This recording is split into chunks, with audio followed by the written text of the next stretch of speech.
If you've never played Stardew Valley, now is the perfect time to do so. From developer Concerned Ape, this farming sim got a major update in late March. Concerned Ape has also teased us with content from a new project called HAUNTED CHOCOLATIER, but he paused its development to properly finish the 1.6 update. But more on that later. 2024 looks to be a year of amazing updates and sequels to our favorite games. And Concerned Ape has made a good statement about what gaming expansions should be. Stardew Valley is more popular than you'd think, since it recently passed the 30 million sold milestone. This newest update makes Stardew Valley a much better, more fleshed out game, which is saying something for a game that is known for its intricate details and encouragement of different playstyles. First of all, there is a ton of new content in Stardew Valley. The game's yearly calendar is filled up with new events and festivals to celebrate, which blends seamlessly with the game's existing timeline. The new major festival is 3 days long and takes place in the desert, where you can take part in tons of mini-games to get some pretty sweet rewards. All the more reason to have that bus fixed up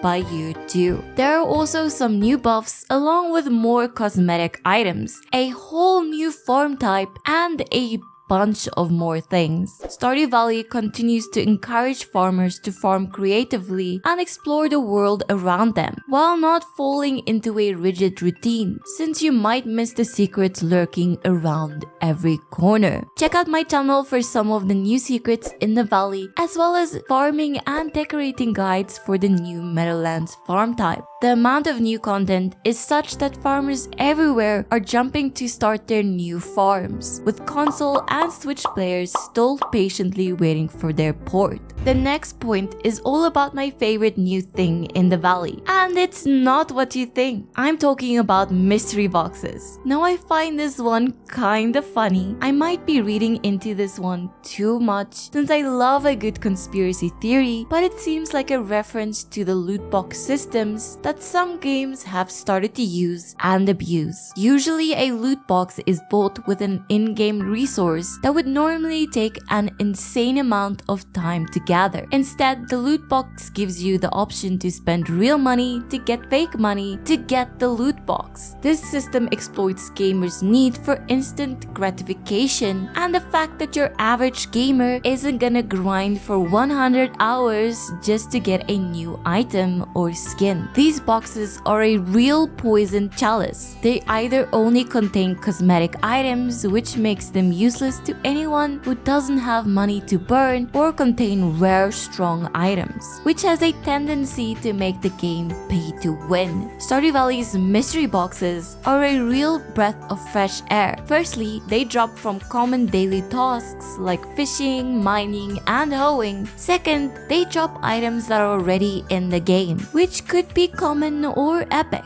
The delayed gratification elements plays a positive role, since you have to keep that mystery crate on you until you reach the blacksmith. Depending on where you find your box, this could be longer than a full day. This delay makes the rewards reveal more meaningful, especially if you really stack them up first. The 1.6 update blends very well with the existing Stardew Valley experience. There are countless little quality of life upgrades, and the new content genuinely feels like a natural evolution of the valley. It's as if our farmer is discovering new stuff after a while spent in the valley. New crops are easy to find with great benefits, and books grant you knowledge on enhancing yourself. These additions give even more freedom when playing the game. The new crops lend themselves well to committed farmers and foragers, while the books are every mid-maxer's dream. And with the addition of mastery of our skills, when you reach level 10, you can now gain even more experience. And if you reach a certain level, you can unlock better tools and recipes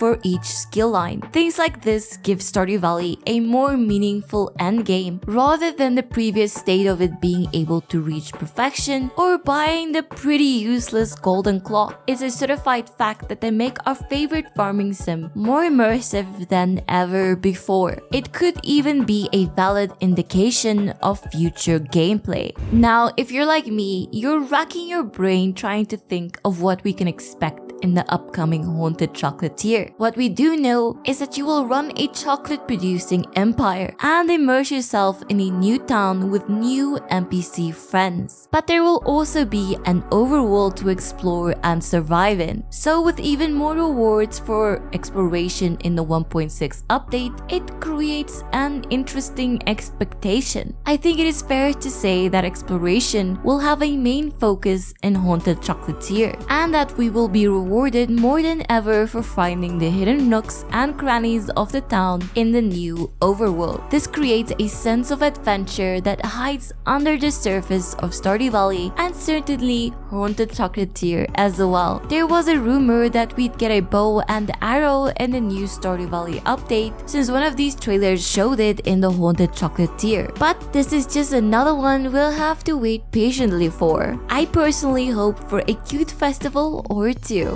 Just a few days ago, the 1.6.4 patch dropped with tons of balancing, gameplay, and cosmetic fixes. This comes barely 3 weeks after the initial update and even includes a whole list of improvements for modding support. This might be my sign to start seeing if my favorite mods have made it to 1.6 yet, so expect a video on this soon. It's kinda rare to see such big content drops styled as an update. No doubt, Concerned Ape knows a strong update builds hype for Stardew Valley and any upcoming projects. But the term update usually only refers to minor bug fixes and perhaps a temporary seasonal event. Anything more than that is usually called a DLC. Now, DLC stands for downloadable content, but the real defining part is that it usually costs money to access. I want to say I don't think that DLCs should be free, especially when a game has to continue to support a studio and all of its staff.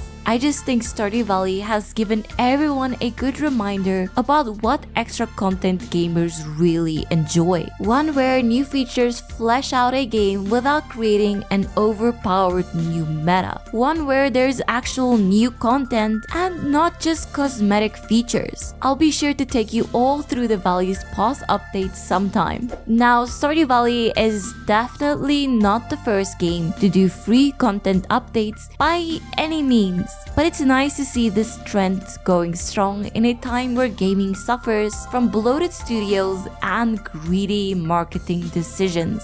With many of the fun-to-play cute-looking games getting sequels this year, I hope the devs take a page from Concerned Ape's journal with meaningful expansions to quench fans' thirst for new content to discover and master. The bar has been set high, and I can't wait what Concerned Ape will come up with next. Thank you for watching this video. If you're excited for Haunted Chocolatier and made it this far in the video, comment a little ghost. Be sure to like and subscribe for more ezlilyy. We'll be checking out a bunch of different games when they release this year. But in the meantime, I'm almost through summer in my new 1.6 playthrough, which I stream twice a week. Come and say hi if you get the chance. Anyways, I will see you in the next video.